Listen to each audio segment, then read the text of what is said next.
Welcome to Navasakam TV. నేను మీ రాము. ఈరోజు ఒక యథార్థ సంఘటన మీకు చెప్తున్నాం. ఏంటంటే నల్గొండ జిల్లా చిట్యాల మండలం ఏపూర్కి చెందిన దేవరకొండ అంజయ్ అనే వ్యక్తి తనకు ముగ్గురు కుమార్తెలు.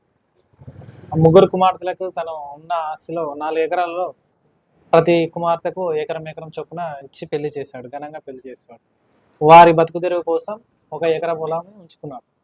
అయితే అందులో ఒక కుమార్తె కొడుకు వృద్ధ ముసలాయన మనవడు ఏం చేశాడంటే ఆ ముసలి తాతని మభ్యపెట్టి తన దగ్గర నుండి 1 ఎకరా పొలం ఉన్న మిగిలిన బతుకు తెరువు కోసం మిగిలి ఉన్న 1 ఎకరా పొలాన్ని తన పేరున చేసుకొని దొంగ డాక్యుమెంట్ చూపించడం జరిగింది.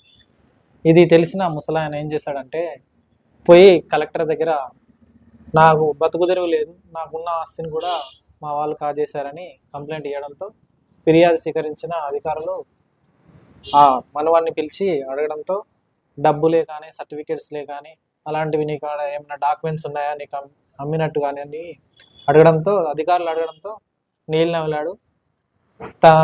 తన ఎలాంటి సర్టిఫికేట్లు కానీ ఎలాంటి డాక్యుమెంట్స్ కానీ రిజిస్టర్ అయినటువంటి సంతకాలు కానీ ఇలాంటివి చూపించకపోవడంతో అధికారులు మళ్ళీ ఆ ముసలి అంజయ్ అనే వ్యక్తి పైన చేయడానికి అధికారులు సిద్ధమై పట్టాను ముసలాయన పేరు మీదకి మార్చడం జరిగింది. అయితే ఇందులో విషయం ఏంటంటే అసలు ఇప్పుడు ముసలి వాళ్ళు అనేసి వదిలేస్తున్నారు. మీకు కట్నాలు ఇచ్చి పెళ్లి చేసి మిమ్మల్ని పెద్ద చేసి చాదని వారిని ముసలి వాళ్ళని వదిలేస్తున్నారు. రేపు మీకు ఇదే పరిస్థితి రావచ్చు. ఇప్పుడు దేశంలో చూసుకుంటే తెలంగాణలో చాలా వరకు ఇదే పరిస్థితి.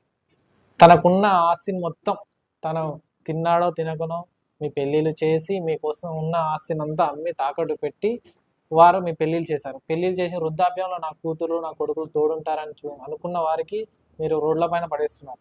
ఇప్పుడు చూస్తే తెలంగాణ స్టేట్ నల్గొండ డిస్టిక్లో దాదాపుగా 12 వృద్ధాశ్రమాలు ఉన్నాయి. అందులో 3 మాత్రమే స్వచ్ఛంద సంస్థలు, మిగతావి 9 వారి స్తోమత తగ్గట్టు వారు చూసుకొని ఉండడం జరుగుతుంది వృద్ధాప్యం ఆశ్రమాల్లో. ఇప్పటికీ నల్గొండ డిస్టిక్లో దాదాపుగా 189 కేసులు నమోదయ్యాయి. మా భూములు మాకు తిరిగి కావాలి అంటే ఎంతవరకు దిగజారారో తెలుస్తుంది. తన తల్లిదండ్రులనే చూసుకోలేక ఉన్న ఆస్తిని కూడా కాజేసి వాళ్ళని రోడ్ల మీద వదిలేసే పరిస్థితి ఉంది. ఇప్పటి వరకు కలెక్టర్ త్రిపాఠి గారు ఇచ్చిన స్టేట్మెంట్ ప్రకారం కలెక్టర్ త్రిపాఠి గారు దాదాపుగా 25 కేసులు 189 కేసులో 25 కేసులు వారు ఛేదించడం జరిగింది. వారి ఆస్తులు మళ్ళీ వృద్ధుల యొక్క ఆస్తిని వారికి అప్పగించడం జరిగింది. మీరు కూడా ఇకపై కొంచెం మీ తల్లిదండ్రులను జాగ్రత్తగా చూసుకోండి. ఎందుకంటే మీరు కూడా రేపు ఇలాంటి కేసులు ఎదుర్కోవచ్చు. ఇప్పటి నుండి కలెక్టర్ త్రిపాఠి గారు ఏమంటే తగిన చర్యలు తీసుకుంటామని, తల్లిదండ్రులను వదిలేసి వృద్ధాప్యంలో వదిలేసిన వారికి కఠిన చర్యలు తీసుకోవడంతో పాటు జైలు శిక్ష విధిస్తామని, జరిమానా విధిస్తామని కలెక్టర్ త్రిపాఠి గారు చెప్పడం జరిగింది.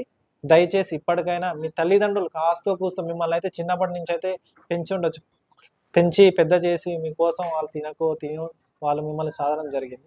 దయచేసి ఒక్కసారి ఆలోచించి మీ తల్లిదండ్రులు మీరు తినే దాంట్లో మీరు పడేసే దాంట్లో కొంచెం పెట్టినా వాళ్ళు తిని హాయిగా బతుకుతారు. వృద్ధాప్యంలో మీరు వారికి తోడుంటారని కోరుకుంటున్నాం. మీరు ఈరోజు ఏ బాట చూపిస్తే మీ కొడుకులకు మీ బిడ్డలకు రేపు వారు కూడా అదే బాటలో నడుస్తానికి ఆస్కారం ఉంటుంది. కాబట్టి వారి ముందలైన కనీసం మీ తల్లిదండ్రులతో మాట్లాడడం, వారిని సరిగా చూసుకోవడం చేస్తే మంచిదని కోరుకుంటున్నాం.